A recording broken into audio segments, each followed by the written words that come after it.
Olá, meu nome é Luciano Fagundes, hoje é dia 9 de julho, 2 horas da tarde. No programa de hoje vamos falar sobre Google+, vem aí o matador de Facebook ou não? Netflix e Foursquare chegando no Brasil. Tudo isso e muito mais daqui a pouco no Tecno Hour. Olá pessoal, meu nome é Luciano e vamos começar mais um Tecno Hour. Ok, vamos começar então passando os contatos aqui do site. O meu Twitter é Luciano Fagundes. Se vocês quiserem aí, vocês podem seguir e encontrar o programa piloto até agora e esse também no site www.tecnohour.com.br. Se vocês quiserem também, podem mandar um e-mail para tecnohour@tecnohour.com.br ou então enviar para a gente algum link ou alguma informação que vocês tenham interesse no Twitter TecnoHourLinks. Então, para a gente poder começar, eu trouxe algumas notícias aqui hoje dos destaques da semana aí. Então vamos ver. Hoje a gente teve uma semana, essa foi uma semana relativamente agitada, com vários lançamentos aí e situações interessantes aí pra gente.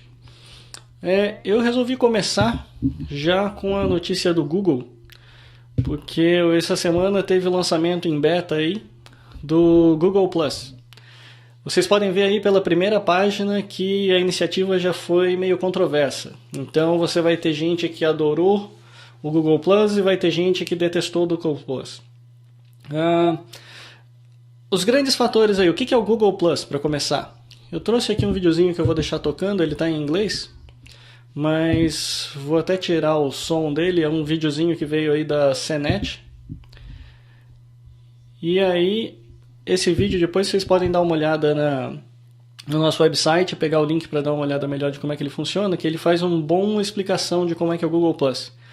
Eu mesmo, a gente não vai gastar muito tempo no Google+, exatamente porque ele ainda está em versão beta, e é uma versão fechada. Então eu mesmo não consegui ainda ter o acesso, não consegui receber um convite aí para poder começar a brincar um pouco com o Google+.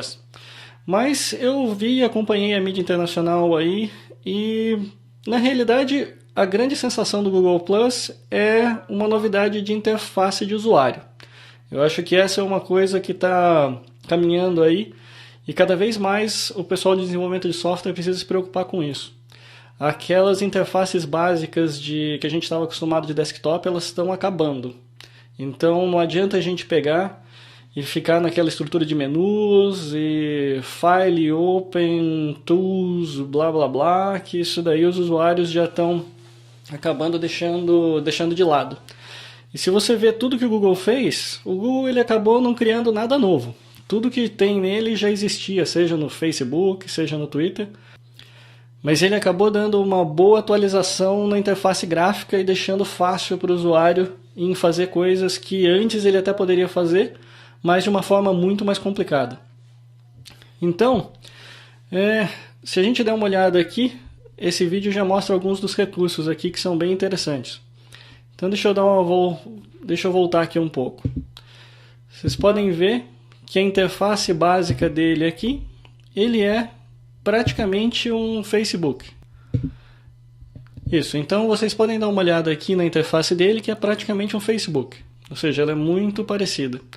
O que muda, o que eles criaram de diferente, foi essa história de você poder organizar melhor os contatos. E aí você vai ver que tem um monte de gente dizendo que é basicamente a mesma coisa que as listas no Facebook fazem. A diferença é que no Facebook você acaba tendo um trabalho danado para armazenar e montar essas listas todas. E aqui o Google Plus você simplesmente arrasta a fotinha da pessoa que você está querendo organizar para dentro de um desses círculos. E esses círculos são justamente os seus grupos, as categorias. Então você vai poder ter um círculo para famílias, um círculo para o pessoal da balada, um círculo para o pessoal do escritório. E aí você vai conseguir facilmente, a interface toda está voltada para você conseguir facilmente enviar mensagens só para determinados círculos. Então você pode mandar também para todo mundo, mas é muito fácil você escolher um determinado círculo e enviar. Então essa, na realidade, é a grande vantagem que você tem aí do Google+. E aí tem algumas features que são realmente matadoras, né? Que na realidade é esse que está passando aqui para vocês agora, que é o Hangout, que eles chamam.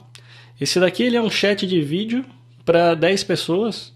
Eu já vi funcionando no pessoal do Leo Laporte, nos Estados Unidos, eles usaram já em alguns programas deles. E é bem interessante. Na realidade, o conceito todo que eles estão criando é uma coisa para ser bem informal. É diferente. Se você pegar, por exemplo, um Skype e quiser fazer uma videoconferência hoje, seja de grupo ou seja de uma pessoa só, você consegue fazer, mas você teria que explicar para todo mundo, olha, vocês precisam fazer o download do Skype, aí vão ter que criar uma conta no Skype, vai ter que, em determinado horário, ligar seu computador para você poder entrar e a gente poder programar tudo para daí começar a videoconferência. Então tem todo um trabalho envolvido em fazer isso. Já que nesse Hangout é muito mais simples. É como se cada pessoa tivesse a sua própria sala virtual. E nessa sala virtual, a partir do momento que você entrou aí, as pessoas do seu círculo veem que você está ali dentro e podem começar a entrar e participar por vídeo sem problemas. Não precisa fazer nada adicional. Já está tudo no seu browser, simplesmente ligou e funcionou. Acho que esse daqui é o Google já percebendo, tirando um pouquinho daquela mágica da Apple, né? Que todo usuário Apple sabe que o bordão deles é que apenas funciona. Né? Ou seja, tudo que você liga em um Mac já está funcionando. Você não precisa se preocupar em driver, não precisa se preocupar em nada. Eu acho que o Google Plus parece ser o primeiro produto Google que na realidade vai nessa direção. Ou seja, eles estão colocando um pouquinho da mágica também ali para funcionar para você. Ao invés de você deixar o usuário se preocupar em fazer toda a organização do sistema, o sistema meio que se auto-organiza baseado em informações de alto nível que o usuário passa para ele. Então, esse é o Google Plus. Ok, então aí vocês podem ver que aí já tem várias pessoas, inclusive aqui do Brasil, testando o sistema. Quem quiser me mandar um convite, eu já passei meus e-mails todos. Vocês podem me mandar um convite, eu estou querendo participar também desse daqui e conseguir entrar para o Google Plus para poder avaliar melhor. Mas então, por exemplo, a gente tem aí essa informação do ID General, que na realidade ele já é um pouco mais cético, ou seja, o pessoal daqui já está dizendo que não recomenda o Google Plus. E em certo ponto eles têm razão. Embora tenham muitas funcionalidades, se você é um heavy user do Facebook e já tem toda essa funcionalidade de certa forma montada com todos os seus círculos, o Google Plus acaba sendo só mais uma rede social para você ter que gerenciar. Então isso não necessariamente é uma coisa interessante. Eu mesmo que tenho que gerenciar já Twitter, Facebook, Orkut, apesar que o Orkut eu já estou cortando já faz um tempinho que eu não estou atualizando. Mas para mim atualizar o Facebook e o Twitter já acaba sendo uma atividade já quase que um segundo trabalho.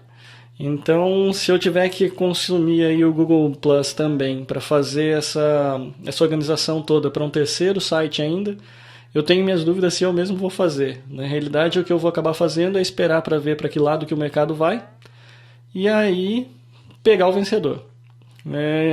Existe o potencial hoje do Google Plus fazer um bom estrago no Facebook? Sim, existe.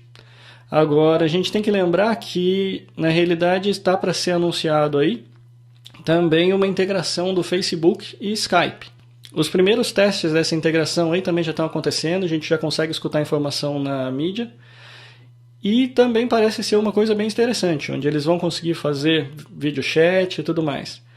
Mas um serviço acaba... Na realidade, nenhum dos dois serviços acaba fazendo tudo o que você quer. Porque, até onde eu sei, o Skype vai oferecer video chat, mas somente de unidirecional, né? Tipo, uma conversa para duas pessoas.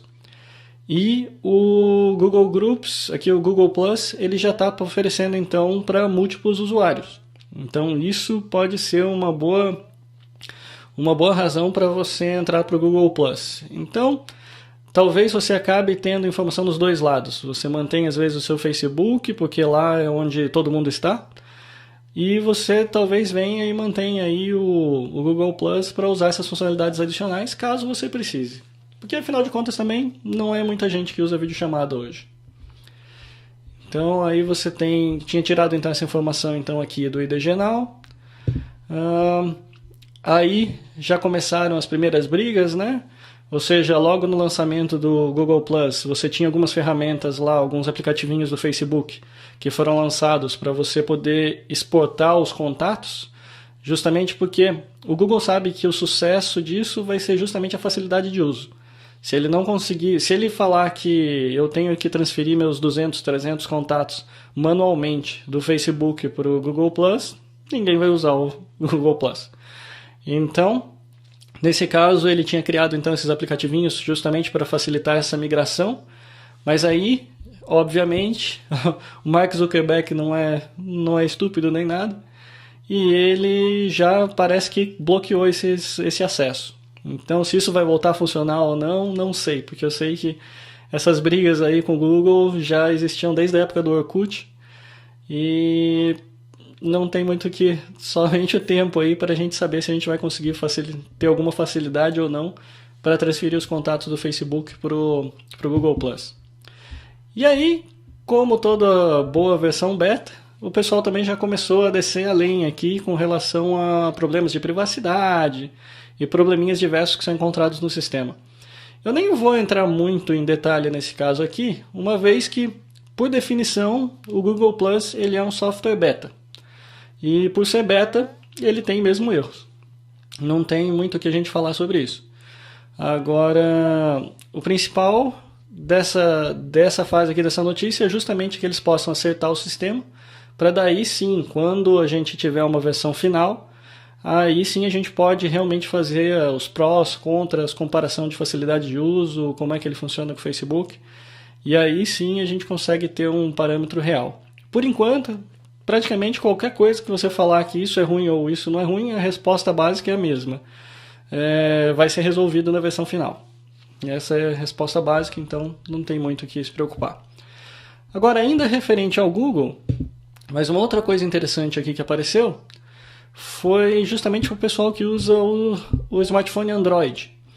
Porque o Google Maps ele foi atualizado agora recentemente e o principal é que ele consegue trazer informação aqui para a gente de tráfego, né?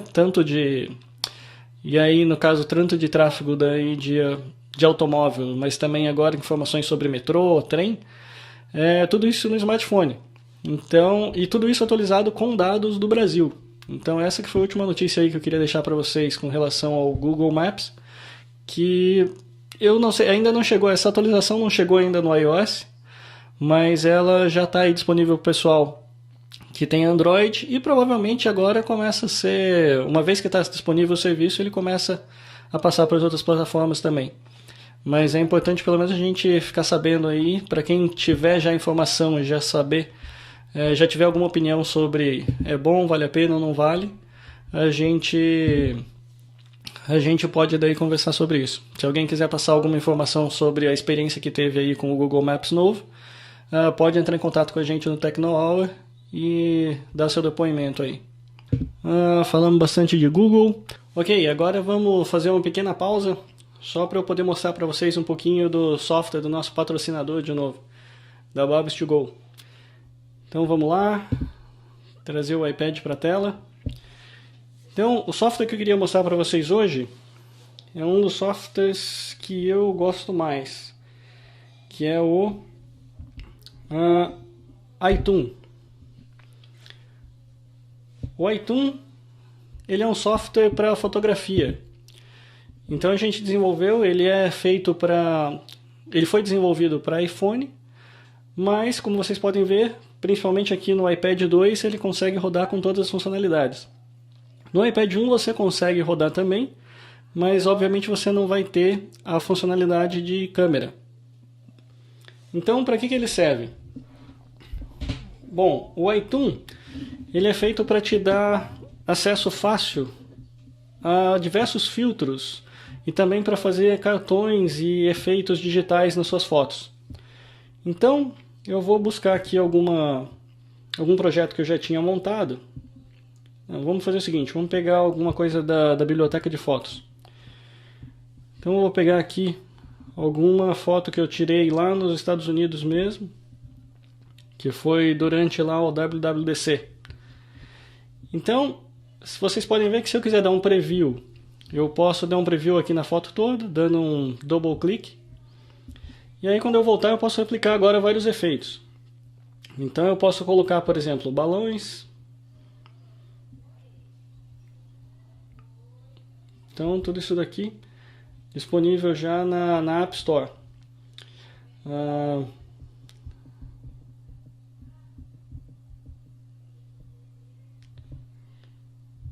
Podem ver, aqui eu posso ajustar o tamanho do balão que eu quiser, mas se eu quiser eu posso fazer isso também com um toque duplo na tela. Então eu posso customizar minhas fotos do jeito que eu quiser. E se eu quiser também começar a trabalhar com efeitos, eu posso. Então eu posso colocar aqui algum efeito, por exemplo, de destaque em preto e branco, que é um dos que eu mais gosto.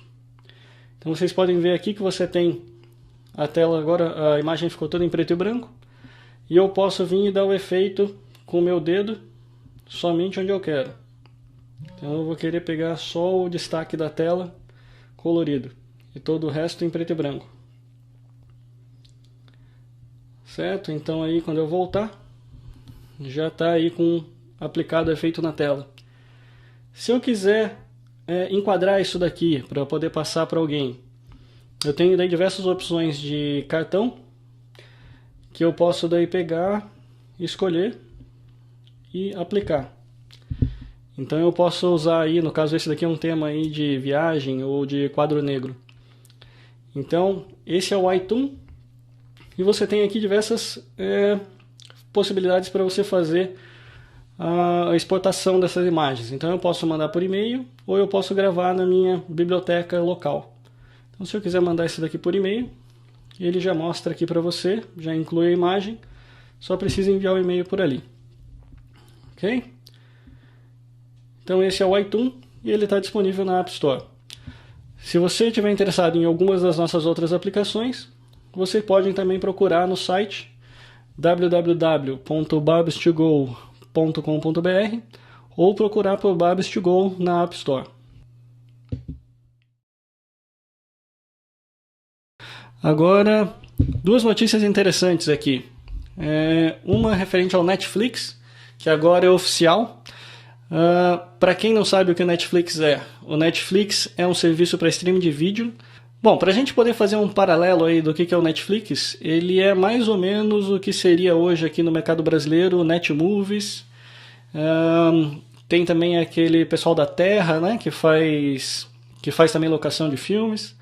A grande diferença é que o Netflix ele deve ter um acervo aí de séries de TV, filmes, sei lá, milhares de vezes maior do que qualquer serviço que a gente tem disponível aqui no Brasil hoje.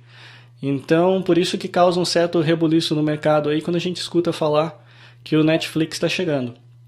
E agora, a gente já tinha escutado já informação sobre isso já pelo menos há uns 2 meses mais ou menos que já devia estar com rumor sobre isso, mas agora foi oficializado.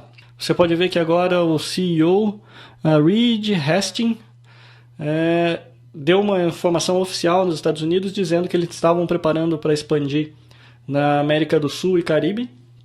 Eles já estão no Canadá e que as pessoas iam poder fazer locação então de filmes e séries de TV e tudo mais via streaming com legendas, e eu não vi nada no artigo se haveria dublagem. Então isso eu não tenho como dizer ainda, mas no mínimo a gente vai conseguir ter aí, mesmo que seja o áudio em inglês, mas legendado em português. E isso daí, a previsão é que eles venham para o Brasil agora no segundo semestre. Então, agora é só esperar para ver, para a gente poder avaliar aí o serviço. Vamos lá, então vocês podem dar uma olhada, porque eles já estão fazendo pré-cadastro. Então, se vocês entrarem no site netflix.com, ele já vai para a página nacional, onde ele já deixa você se cadastrar para obter mais informações assim que o site for ser lançado aqui no Brasil. Ok? E outra empresa grande que está chegando aqui no Brasil é o Foursquare. E aí você pode até virar de lado e falar, poxa vida, eu já uso o Foursquare já há anos. E realmente, porque uma coisa que é interessante do Foursquare é que o Foursquare ele já existia nos Estados Unidos já há um bom tempo. Ele é um site que serve para você fazer... Basicamente você faz comentários, são pessoas comuns fazendo comentários e análises sobre lugares. E lugares seriam o quê? Seria desde o restaurante que você costuma ir todo dia para almoçar, até um cinema, o que quer que seja. E você acaba compartilhando esse tipo de informação com o seu círculo de amizades também. Então acaba virando meio que uma competiçãozinha que eles fazem. Porque você tem aquela história do virou o mayor, né, que seria o prefeito de determinado lugar. Então se você vai em determinado lugar muitas vezes e faz o check-in, né, que basicamente é você dizer para ele onde você está, você então começa a competir com as outras pessoas. Então quando você conseguir ser a pessoa que mais fez check-in, mais esteve naquele lugar nos últimos tempos, você automaticamente vira o prefeito dali. E aí, a ideia é que os seus amigos que também frequentam ali, mesmo outras pessoas que estão sempre frequentando aquele lugar, seja você quer você conheça ou não, esse pessoal vai tentar te desbancar como prefeito também. Então eles continuam fazendo check-in e isso é o que acaba criando aí o joguinho, né, do Foursquare e que faz daí as pessoas usarem bastante. E, obviamente, como efeito colateral desse jogo, cada pessoa querendo ganhar mais pontos, você então acaba ganhando pontos. Se for a primeira vez que você entrou naquele lugar, se você deixou comentários, você deixou dicas sobre aquele lugar. Então, automaticamente, isso vai criando uma base de dados aí do que a gente chama de crowdsourcing, que é justamente um grupo muito grande de pessoas gerando informação sobre determinado lugar. E com isso você consegue então criar uma base de dados geográfica que consegue te dar muita informação interessante. Porque daí você não está tão submetido mais àquela informação só do marketing. Você tem como chegar em uma determinada cidade, entrar no Foursquare, fazer uma busca para ver quais são os restaurantes que você tem próximos de você. Se eu não me engano, eles trabalham num raio até de 10 quilômetros. E quando você escolher um determinado restaurante, você consegue ver inclusive a popularidade do serviço. Se as pessoas gostaram, falaram bem, falaram mal. E aí o mais interessante ainda, que é a parte empresarial aí do Foursquare. Independente desse joguinho estar acontecendo, as empresas conseguem fazer promoções daí muito mais específicas e focalizadas nos clientes. Porque elas vão conseguir agora fazer uma coisa do tipo... olha, se você fizer check-in com 3 amigos no France Café, você vai ter direito a receber um café de graça. Ou se você trouxer 3 amigos no Cinemark, você consegue assistir um filme de graça.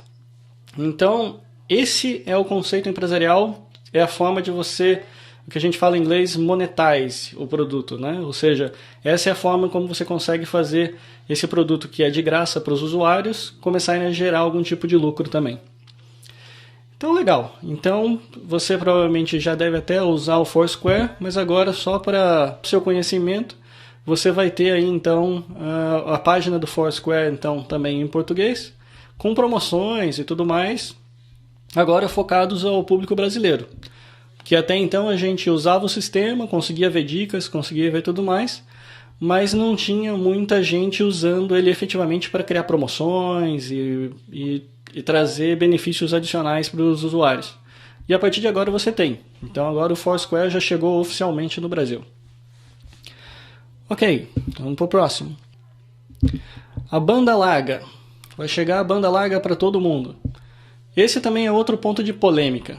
Aqui essa notícia veio do IDG Now, que fala que a PNBL, né, o Plano Nacional de Banda Larga, internet de 1 mega a R$ 35,00, não é vantagem nos principais mercados.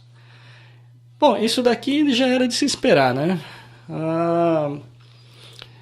No fundo, se você olhar os lugares onde a banda larga já existe, ela vai realmente ter muita competição, e essa competição aí vai acabar, por ser acirrada, ela acaba criando esses planos mais baratos. Então isso a própria economia de mercado já garante pra gente.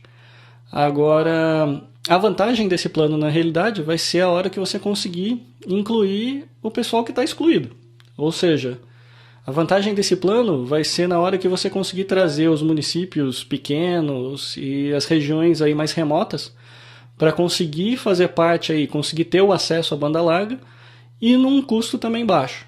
A preocupação que eu tenho com relação a esse plano é mais relacionada à infraestrutura do que essa briga por preços ou inclusão ou exclusão digital. Porque o que vai acontecer aqui é o seguinte, se a gente não tiver uma boa infraestrutura que consiga dar vazão nesses dados todos, você vai começar a ter então um apagão da banda larga, né? Porque com todo mundo usando, a gente tem que imaginar mais ou menos assim. Quando a gente fala em dados e computadores, a coisa fica meio abstrata. Mas imagine que seja como se fosse um cano de água. Se aquele cano ali ele tem uma determinada vazão, se eu começo a plugar um monte de torneira ali, vai chegar uma hora que vai faltar água para todo mundo. Ou seja, eu tenho um recurso limitado. Esse recurso aí para fazer esse tráfego de dados, ele hoje é um backbone que tem a capacidade de alguns, gigabits por segundo. Se a gente abrir essa banda larga para todo mundo sem melhorar essa infraestrutura, adicionar alguns gigabytes aí de capacidade no backbone, é bem possível que a gente vai pagar por 1 mega e vai receber 128K.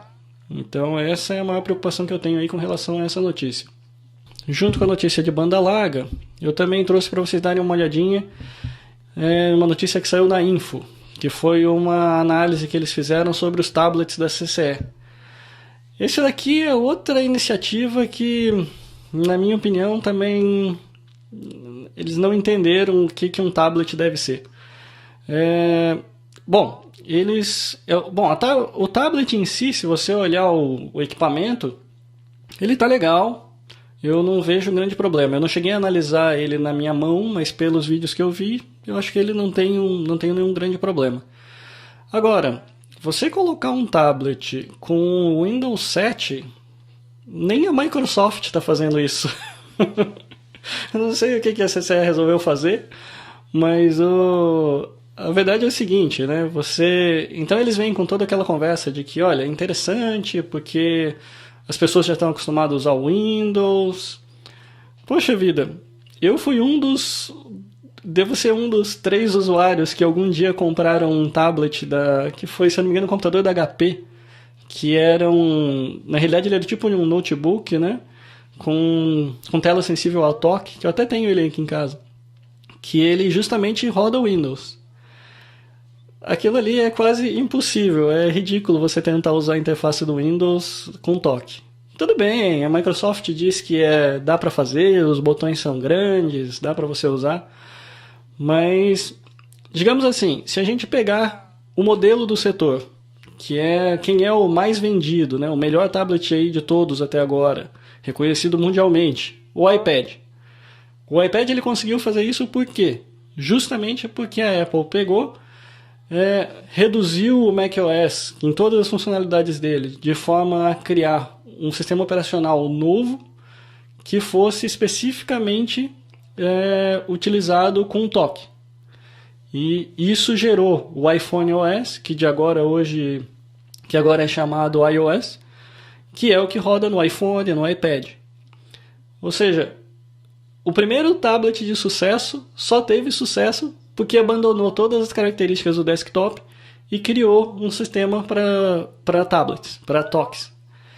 E agora vem a CCE e me vende um sistema com o sistema operacional Windows, que é basicamente desktop, com algumas adaptações para você usar com toque. Ou seja, para mim, espero estar errado, mas para mim está destinado ao fracasso.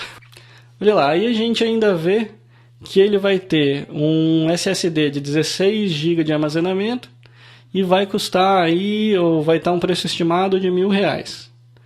Pô, se eu posso comprar um iPad na faixa de R$1.600, não me parece fazer sentido algum comprar um tablet ao Windows por R$1.000.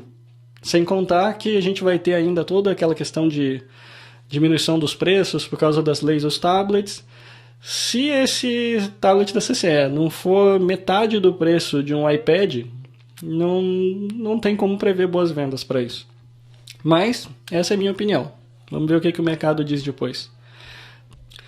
Então, aqui eu queria daí... Eu trouxe aqui algumas notícias aqui do TechCrunch, que na realidade é o assunto que eu queria abordar com vocês, porque isso daqui eu acho que seria interessante a gente pensar em falar sobre isso daí, talvez no próximo programa com um pouco mais de profundidade. Deixa eu traduzir aqui o título para vocês, porque eu acho que isso é importante para já levantar um pouquinho a bandeirinha amarela aí para quem nunca ouviu falar dessa informação ainda. Que o Bing Gordon, ele é um ex-executivo, né, um ex-CEO, se eu não me engano, deixa eu ver aqui. Ele é um ex-executivo da EA, que seria aí a produtora, na realidade é a EA Games, né? Você tem a EA Games, a EA Sports. E ele está dizendo aqui, no artigo aqui que ele é o assunto, ele está falando que todo gerente de startup, né, todo fundador de uma startup, deveria entender o gamification. E esse daqui é um assunto que eu quis trazer justamente pelos comentários que eu fiz agora há pouco com relação ao Foursquare. Por quê?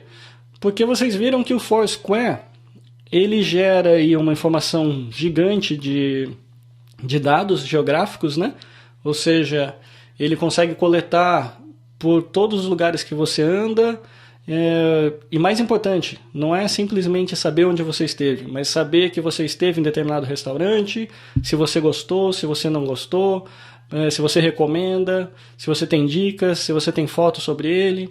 Então, no fundo, embora ele seja uma ferramenta gratuita, se eu chegasse para vocês com um clone do Foursquare e falasse assim: por favor, amigos, eu cheguei aqui, eu tenho essa ferramenta e eu preciso que vocês se voluntariem, eu preciso de muitos voluntários porque eu preciso criar uma base de dados geográfica e eu preciso que vocês então comecem a andar por aí, preciso que vocês mandem coordenadas de GPS dos seus aparelhos de telefone celular para a nossa base de dados que está aqui nos Estados Unidos ou onde quer que seja. Alguém usaria isso? Alguém ia... A primeira coisa que a gente tem que lembrar é que ninguém está aqui para trabalhar de graça. Ou seja, a primeira coisa que você falaria para um CEO desse era: cara, contrata seu pessoal e põe eles dentro de um carro e manda eles sair por aí coletando dados. Agora, qual foi a sacada? Por que o Foursquare, então, ele tem toda essa base de dados geográfica? Porque ele criou um jogo. E aí é que entra o tema do assunto dessa entrevista aqui, que é justamente falar o porquê que todo mundo precisa pensar nesse jogo. Ele tem tudo a ver com o que eu estava falando para vocês também com relação ao Google. Não adianta mais fazer interface visual chata, interface visual feia. Isso daí era da época em que as pessoas tinham que trabalhar e a informação vinha sempre de cima para baixo. Ou seja, vinha um gerente ou um departamento de IT, colocava o computador na frente da pessoa e fala: você senta aqui e você vai começar a fazer o trabalho aqui. Hoje isso está acabando. Hoje a gente está chegando com a época em que as pessoas trazem os seus aparelhos celulares, trazem seus tablets. Se ela não gosta de usar o Windows, ela vai conseguir usar o Mac. Se ela não gosta de Mac, ela vai ter a opção de usar o Linux. Se não gosta do Linux, vai poder usar o Windows. Seja em computadores fornecidos pela própria empresa ou por computadores que ela mesma vai instalar na casa dela. Então isso está acabando. Então esse software que a gente tem, que é só um monte de janelinha feia ou terminal preto com letra branca, que as pessoas eram forçadas a usar, isso é um dia que no futuro próximo não vai poder ser desse jeito mais. As pessoas elas vão ter as escolhas que elas vão poder fazer. E se elas tiverem a escolha de usar um software bonito ao invés de um software feio, na maioria das vezes elas vão pegar um bonito.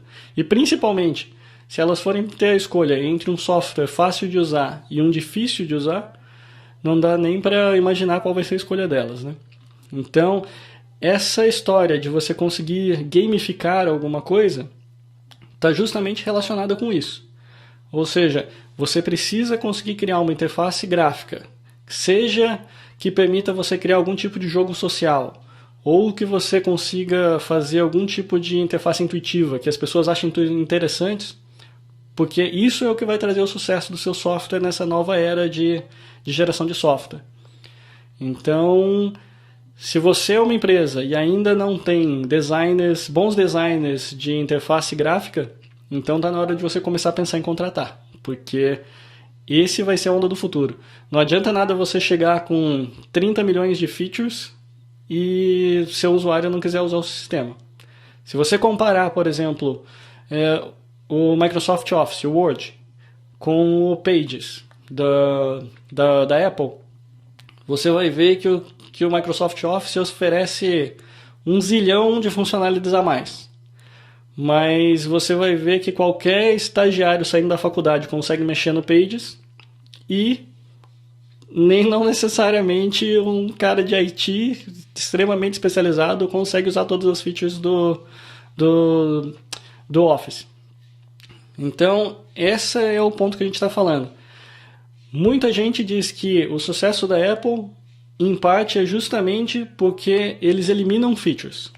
Então, ao invés deles terem um sistema com 300 mil features que ninguém nunca vai usar, eles preferem fazer bem feito as 30 features que todo mundo vai usar.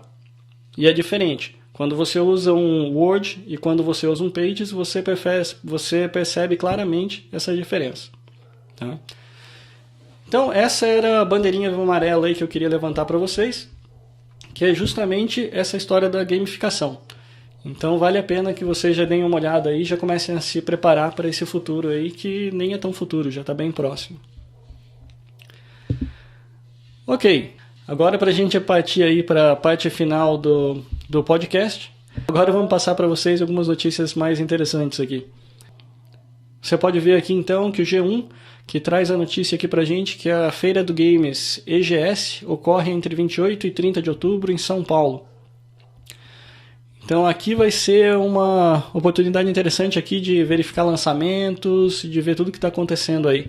Como ele está bem para frente, tenho certeza que a gente vai acabar falando mais sobre ele aqui no podcast.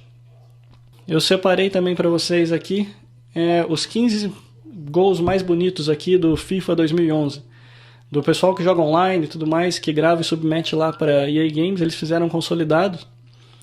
E eu achei que valia a pena a gente colocar aqui para terminar o podcast aí com ele. Então lá vai.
Ok, pessoal? Então esse daí é o fim do nosso podcast Tecno Hour dessa semana. Espero que tenham gostado.